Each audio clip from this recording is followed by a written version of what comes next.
श्री राधे राधे, हरे कृष्णा। हम सब साधक श्री हित 84 श्रवण कर रहे हैं। राधा बाग में श्री हित 84। ये चकोरी सखियाँ आजू तो जुवती तेरो, गतांग से आगे। ये निकुंज की सखियाँ है, विशुद्ध प्रेम ही इनमें भरा है। जी, शुद्ध प्रेम को रति भी कहते हैं, जिसमें कोई उपाधि नहीं है। ये समस्त उपाधियों से मुक्त है। रति जो प्रेम का एक विशुद्ध रूप है, ये शुद्ध माधुर्य पर आधारित है, और प्रेम शुद्ध माधुर्य पर ही आधारित हो तो उसका रूप निखर कर आता है। माधुर्य का अर्थ समझ लीजिए। सामान्य नर के समान जो लीला करे वो माधुर्य, और ईश्वर के समान जो लीला करे वो ऐश्वर्य। आपका प्रियतम आपके जितने करीब होगा उसके प्रति रस उतना ही बढ़ेगा, और ईश्वर की भावना आपके अंदर आ गई तो फिर आप विशेष करीब नहीं हो पाएंगे। वहाँ कुछ तो दूरी रहेगी, और दूरी बनी रही तो फिर अपनत्व आ नहीं पाएगा। अपनत्व के बिना शुद्ध प्रेम संभव ही नहीं है। माधुर्य ही बना रहे, उसमें किंचित भी ईश्वर भावना से आप भावित हो गए तो वो प्रेम भक्ति कहलाएगी, जिसमें आपके प्रियतम भगवान के रूप में विराजे होंगे। मैं एक ही बात को बार बार न दोहराऊं कि विशुद्ध प्रेम में विशुद्ध माधुर्य ही चाहिए। वह किंचित भी ऐश्वर्य आ गया तो वो शुद्ध रति नहीं होगी। फिर भक्ति में भक्त के स्वभाव अनुसार उपाधियाँ जुड़ती चली जाती है।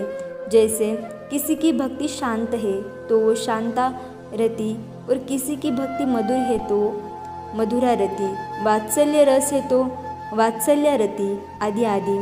यशोदा जी की वात्सल्य रति है, उनकी मधुर रति नहीं हो सकती। हनुमान जी की दास्य रति है, वो दास भाव से भावित है, किंतु हनुमान जी की वात्सल्य रति नहीं हो सकती। सखा है कृष्ण के, मनसुख श्रीदामा आदि, उनमें सख्या रति है, सखा भाव है, किंतु वो मधुर रस को नहीं पा सकते। अब सुनो, इन समस्त उपाधियों से मुक्त है ये विशुद्ध प्रेम, क्योंकि सखी वो तत्व है जिनमें श्री भाव और पुं भाव का अपूर्ण अभाव है। इनको जब जिस भाव की आवश्यकता पड़ती है ये वही भाव ओढ़ लेती है। जैसे श्री जी और श्याम सुंदर विहार करते हुए जब थक जाते हैं तो ये सखियाँ तुरंत वात्सल्य भाव ओढ़कर इनके पास चली जाती है और सुंदर सुंदर पकवान इन्हें पवाती है माता की तरह। कभी रात्रि में सूरत के लिए मचाया हो युगल ने, तब ये सख्य भाव ओढ़ लेती है और खूब छेड़ती है। श्री जी को छेड़ते हुए कुछ भी कहती है। मित्र है उस समय, कोई डर नहीं है अपनी सहेली से, काहे का डर। जब रास में नाचते हुए थक जाते हैं तो चरण दबाने की सेवा करते हुए ये दास्य भाव को ओढ़ लेती है। और एक अद्भुत बात बताऊँ, जब रात्रि की वेला निभृत निकुंज में ये युगल सरकार मिलते मिलते एक हो जाते हैं, तब ये सखियाँ भी अपनी सारी उपाधियों को त्याग कर युगल में ही लीन हो जाती है। तब अद्वैत घट जाता है। आहा, उस समय न श्याम न श्यामा न सखिया, बस प्रेम, विशुद्ध प्रेम तत्व। आज तो जुवती तेरो, बदन आनंद भयो, पिय के संगम के सुखत सुख चैन। आलस बलित बोल, सुरंग रंगे कपोल, विथकतित अरुण उनिंदे नैन। रुचिर तिलक लेस, किरत कुसुम केस, सिर सीमंत भूषित मानो तेन। करुणा करी उदार, राखत कछुन सार, दसन बसन लागत जब देन। काहे को दूरत भीरु, पलटे प्रीतम चिर, बस किए श्याम सिके सत में न। गलित उरसी माल, शिथिल किंकिनी जाल, श्रीहित हरिवंश लता स्पृहसेन। आजो तो जुवती तेरो, बदन आनंद भय। प्रातः की सुंदर वेला है। पवन अपनी मंद गति से और शीतल बह रही है। भास्कर के उदित होने में अभी समय है, किंतु श्रीवन की भूमि चमक रही है। लता पत्र झूम रहे हैं। निकुंज के बाहर यमुना बह रही है, उनमें कमल पुष्पों की भरमार है। अभी खिले नहीं है, खिलने वाले हैं, किंतु उनसे सुगंध निकल रही है जो श्रीवन को सुगंधित बना रही है।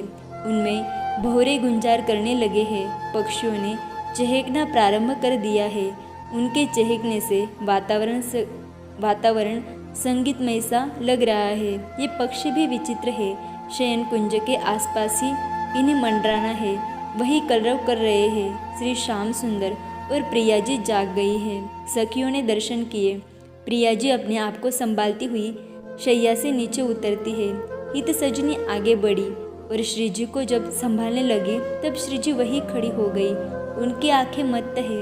वो सखी को देखकर मुस्कुराती है और संकेत में कहती है, तू रहने दे, मैं आगे आगे चलूंगी। और श्री जी आगे आगे चल पड़ती है, किंतु उनकी चाल हित सजनी प्रिया जी को ऐसी मत्तता से चलते हुए जब देखती है तो पीछे ललितादि को देखकर मुस्कुरा जाती है। प्रिया जी चली जा रही है। उनके चरण की महावर छूट गई है। उनके कंठ का हार टूटा हुआ है। उनकी अलकावलियाँ उलझी हुई है, पर ये कहीं खोई हुई है और चली जा रही है श्री वृंदावन की अवनी पर। इनके पीछे सखियों का दल है। वो सब भी परम आनंदित है। आगे चल रही हित सजनी सबको संकेत करती है तो सब हंस पड़ती है। हंसने की आवाज़ प्रिया जी ने सुन ली है। वो रुक जाती है और पूछती है, क्या हुआ? मंद मुस्कुराते हुए सखी सी हिलाकर कहती है, नहीं, कुछ नहीं हुआ। नहीं, कोई तो बात है। प्रिया जी सबको देखती है। समस्त सखियाँ पीछे है। तब हित सखी कहती है, ये आपके कपोल में चिन्ह। ये सुनते ही प्रिया जी शर्मा जाती है और कपोल को अपनी चुनरी से छुपा लेती है। प्रियाजू, क्या छुपाओगी? चाल ढाल अंग में लगे सूरज सुख के चिन्ह सब गवाही दे रहे हैं। क्या बात है? नव यौवन से मत हमारी प्यारी सखी, आज तो आपका मुखारविंद आनंद से भरा है। यह आपका मुखारविंद है ना? यही बता रहा है कि प्रीतम के साथ आपने विहार किया। विहार तो आपका नित्य है, किंतु आज कुछ विशेष है। हित सखी से यह सुनकर मुस्कुराते हुए सिर झुका लेती है श्री राधिका। सखी कुछ नहीं बोलती। वो अपनी प्राण प्यारी श्री जी को देखती रहती है, पर प्रियाजू परेशान हो जाती है कि ये बोल क्यों नहीं रही। अपनी रति केली पर सुनना उन्हें अच्छा लग रहा था।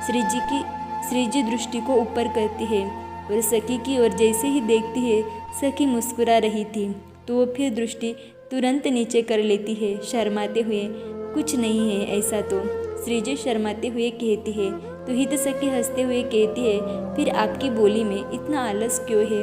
आपके गाल भी रंगे हुए हैं, लाल लाल, नेत्र भी तो उनिंदे हैं। ऐसा स्पष्ट लग रहा है कि रात्रि भर आप सोई नहीं हैं या प्रीतम ने आपको सोने नहीं दिया।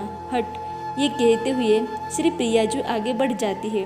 वो शर्मा भी रही है और उन्हें ये सुनना अच्छा भी लग रहा है। आपके मस्तक का तिलक कहाँ है? वेने भी आपकी ढीली है प्रियाजू, और अलके भी उलझी लग रही है क्यों? नयन मटकते हुए सखी पूछती है। और सिर के माथे का सिंदूर तो पसीने में बह गया। कुछ नहीं, कुछ भी कहती हो तुम सब। मुझे चिढ़ाने में तुमको आनंद आता है ना? श्री जी सखियों को कहती है। हाँ, आप उदार हो, हम जानती हैं। आप कितनी उदार हो ये हमें ज्ञात है। आपसे कोई विनती करे तो आप अपना सब कुछ दे देती हो, अपने तन मन प्राण सब कुछ। यह सुनते ही प्रिया जी फिर शर्मा गई। ये सखियों ने व्यंग किया था। वो आपके पुजारी है ना, जो आपके हर समय चरण वंदन में ही लगे रहते हैं। कौन? बड़े भोलेपन से श्री जी पूछती है। सखियाँ हंसती है। आप भोली हो, पर इतनी भी नहीं। देखो, आपके अंगों में सूरज संग्राम के चिन्ह बड़े सुंदर लग रहे हैं। ये सुनते ही प्रिया जी अपने अंगों को फिर छुपाने लगती है और बोली, नहीं, ऐसा कुछ नहीं है। अच्छा, ऐसा कुछ नहीं है तो प्रियाजू, हमें ये बताओ कि अपनी नीली चुनरी को छोड़कर ये पीताम्बरी कहाँ से लाई? प्रिया जी के पास अब कुछ नहीं था बोलने के लिए। वो क्या बोले? सखी फिर बोलना शुरू कर देती है। प्रिया जी, आपको नहीं पता तो मैं तो मैं बात देती हूँ। ये पीताम्बरी वो ध्वजा है जो इस बात का प्रमाण है कि सौ कामदेव को हराने वाले परमवीर श्याम सुंदर को आपने अपने वश में कर लिया है। प्रिया जी अब कुछ नहीं बोलती तो सखी कहती है, लो गले की माला भी मसली हुई है और मैं आगे की बात बताऊँ। तभी श्री जी सखी की ओर बढ़ती है और हित सजनी के मुख पर अपनी उंगली रख कर कहती है, मत बोल। तब हित सजनी संकेत में कहती है, प्रिया जी ये सारे प्रमाण है कि रात में आप प्रीतम के साथ लता भवन में सोई है ना। श्री जी शर्मा जाती है और दौड़कर हित सखी को अपने हृदय से लगा लेती है। आगे की चर्चा हम कल श्रवण करेंगे। तब तक के लिए राधे राधे, हरे कृष्णा।